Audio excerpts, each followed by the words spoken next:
Welcome in everybody, James here, and I'm going back into the Achilles cave for this video, but this time it is the mage class. Now the mage class does make this fight incredibly easy, similar to the alchemist class. The alchemist class can make this one really easy as well.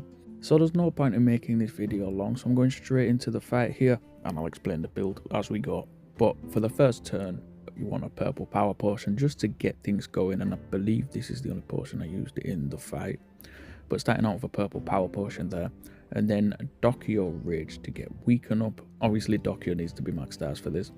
And then Azar's base power to get protect up. Now my Azar is max star, so I'm getting protect from Azar, but you don't need that, it's not essential. And then you can use Dockio base power to refill your rage, and this is with the Rebel Gauntlet as well. You get a lot of rage gen from using the Rebel Gauntlet with this combo, and this is one of the things I talked about in the mage class video as well. Anywhere you might die, this is the combo you have to use, and the hardest boss outside of the rift in the game classifies as somewhere you might die. Luckily though, this combo is extremely effective against this boss, because the boss can put 3 turn dizzy on you, which just incapacitates you and you can't do anything. You have one action, but Azar's base power can cleanse that dizzy, exactly the same as Freya, except with Azar you get protect as well if he is max stars, which is just an extra boost for that, gives you more survivability.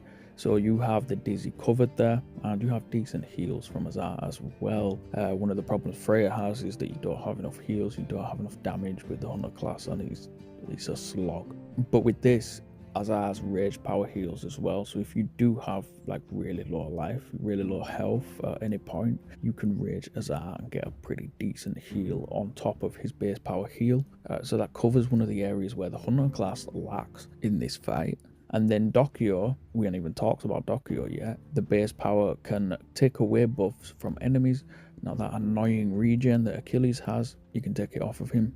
Fantastic. You have the chance to stun. It doesn't work that often, but it does work often enough to be mentionable. If you can lock down one of the enemies at any point, or before they use a power or something like that, then that's an extra boost. That's going to give you more survivability and just make your time easier in there. And then the rage power as well, it has weaken, so you have a lot of things covered within this combo. And the mage class's major issue, which is a huge lack of flexibility in these fights where you might die, it doesn't matter, because the specific combo you need for mage works in this fight. And then for the weapon, now this weapon is perfect in synergy with this combo of heroes and the gauntlet as well. It's the mythic axe. It's got 2 fury charms for 100% chance to fury and 3 crit chain damage charms. Now this is like the final form. If everything is end game, everything is max stars, this is the final form of a mage build right here. If your Azar is not max stars, then you need protect from your weapon, because you need to get it from somewhere. So you can swap these fury charms for protect charms and then still have the crit chain damage. You don't need any crit chain charms because Dockio is going to give you focus. You can have 3 damage charms there, and the difference in damage from not having fury is not going to be that much. It's there, it is a difference, but it's not going to be that noticeable.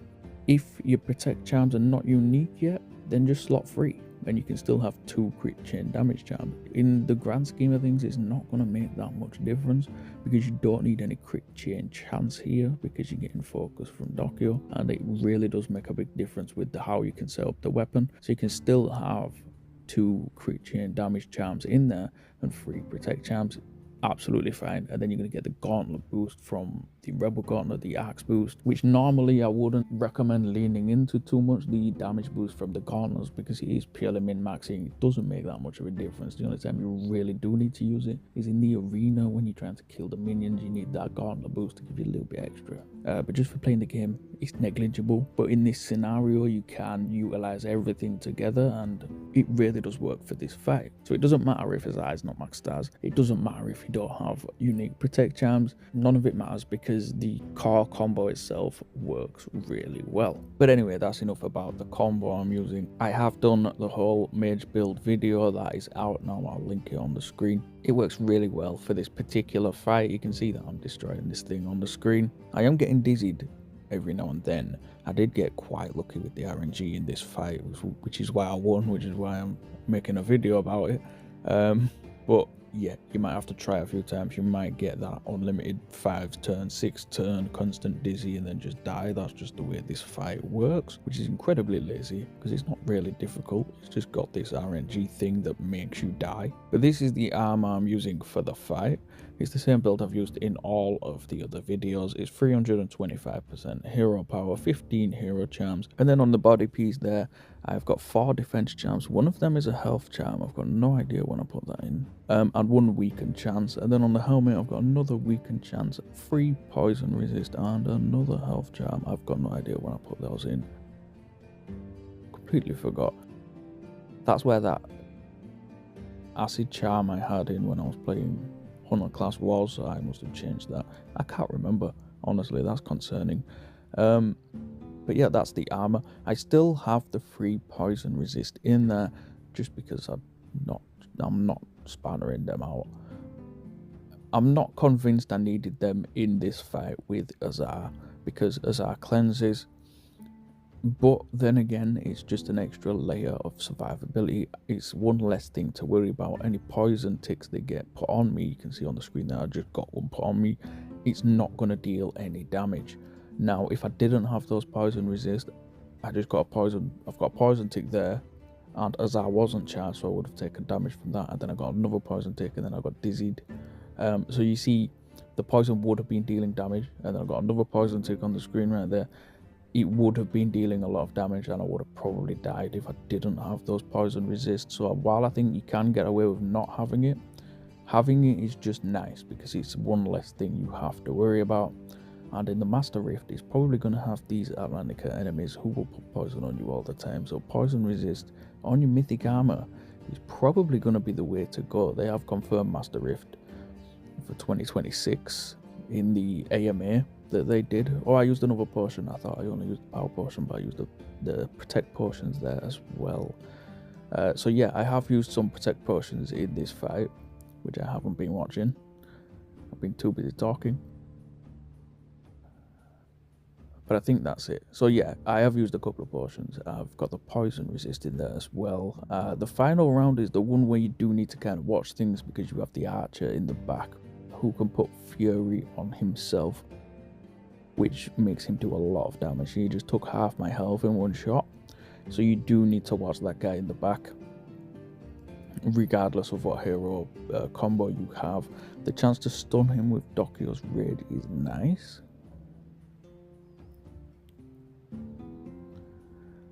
But it's the same rules apply. If they get Fury, you have to overwrite it with Weaken, and all the same rules from all the other fights with all the other classes apply. You don't just equip the hero combo and then win. You still have to think about it and play the game and hope that you get lucky with the Dizzy RNG. And I used the second power potion there, so I have used all 4 potions, so completely ignore the statement I made at the beginning of this video. I've used 2 power potions and 2 protect potions in this fight, and I've just completely forgotten since then, which is also concerning. Yeah, Knighthood is making me crazy.